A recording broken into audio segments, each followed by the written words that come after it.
Oh,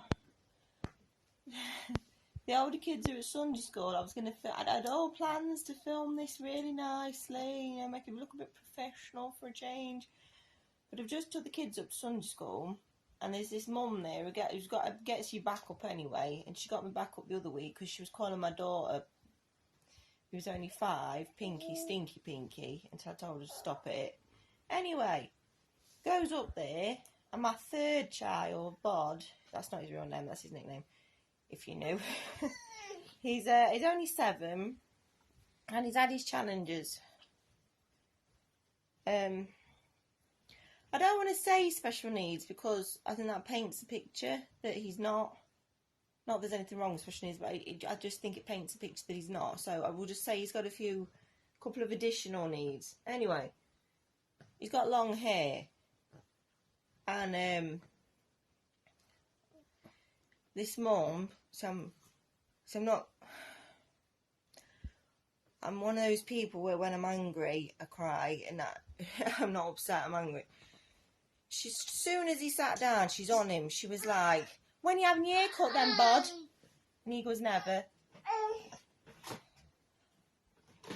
"You need to have your hair cut." And I said, "Just tell her she's jealous because you've got lovely blonde straight hair and she hasn't." But I tried to sound like I was joking, but I was also hoping she'd pick up the undertone and shut this conversation down, but she didn't. Because then she's saying, "For ages and ages, I thought you was a girl because of your hair." And I wanted to say it's because you're stupid, but and I said, "I thought you followed the Bible, Liz. You know about his strengths in his hair like Samson." And she still didn't shut up. She was going, "Well, he better not fall asleep around me because how could he stop?" And I thought, I'm going to say something. So I just sort of whispered in his ear to ignore her and gave him all a kiss and went. But I'm fuming. But that's what you'll get on this channel.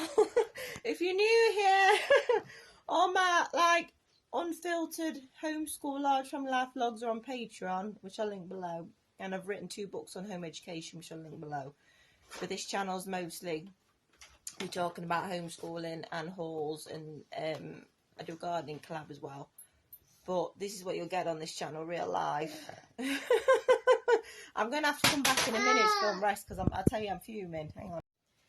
So this collaboration is hosted by Dana from Our Sweet Birds Home. She's a really sweet mum. She's really, you can just tell how much she loves being with the little ones. And I find that quite inspirational. I've been subscribed to her channel for a while. What? I've got to film this now while the older ones are out. But we've got a toddler, haven't we? We're pretty near up. And the topic is our homeschool thrifted favourites. Now, I live in charity shops. So I can't really show you specific things as thrifted favourites. But I just want to tell you why I love charity shops, especially parenting a large family and home education. Oh dear. Oh, it's all gone horribly wrong. Oh, dogs. Hang on. He's dropped his toy. It's all gone horribly wrong. So I thought the best thing to do might be to try and film outside. Because my toddler loves it outside. He likes harassing the chickens. So, sorry. It's been a right dog's breakfast, this video, isn't it? Right, I'm on it. I'm going to put Dana's channel below, and when I get the playlist I'll put it in the comments, because there were lots of other homeschool mums on this collaboration talking about thrifting and ways you could save money, which is a really good topic anyway, especially right now, you know, cost of living and things. So yeah, I practically live in charity shops anyway, and I find they help not just homeschooling but being a large family, because when your kids don't go to school, you haven't got to buy a school uniform, have you? So you can source their clothes from charity shop. Things like cooking gadgets and utensils if you're doing cooking and baking at home. Because one of mine love baking and cooking. Books. Most of our Read Aloud books are from the charity shop. And a lot of them, they look pretty much brand new. If you go to charity shop just after Christmas, all these art kits and science kits. And once we've got twice we've got a globe. And once we've got a microscope. We've got like unwanted Christmas presents that half of them haven't even been opened, and then you get them for like a fraction of the price. Love it.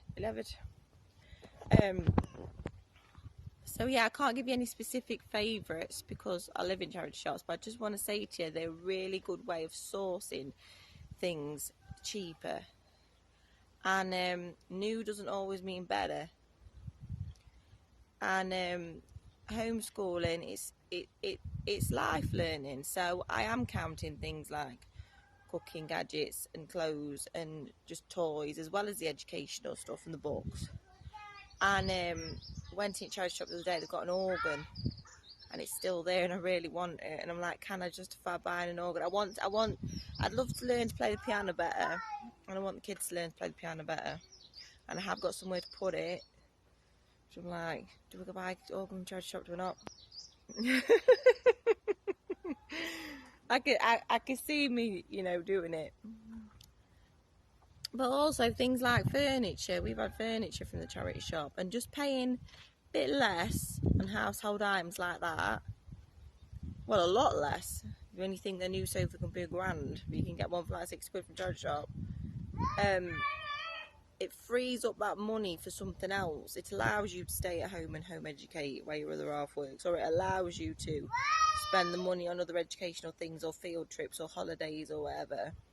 So it's not just the educational things. Thrifting and going to the charity shop is really beneficial anyway for your homeschool, because you're not so stressed about money, and and it's teaching your kids to value money and to find bargains and things which come in helpful. That's education in itself. I'm gonna go, my loves. If you want to see more of my chaotic behaviour, please subscribe. Mwah!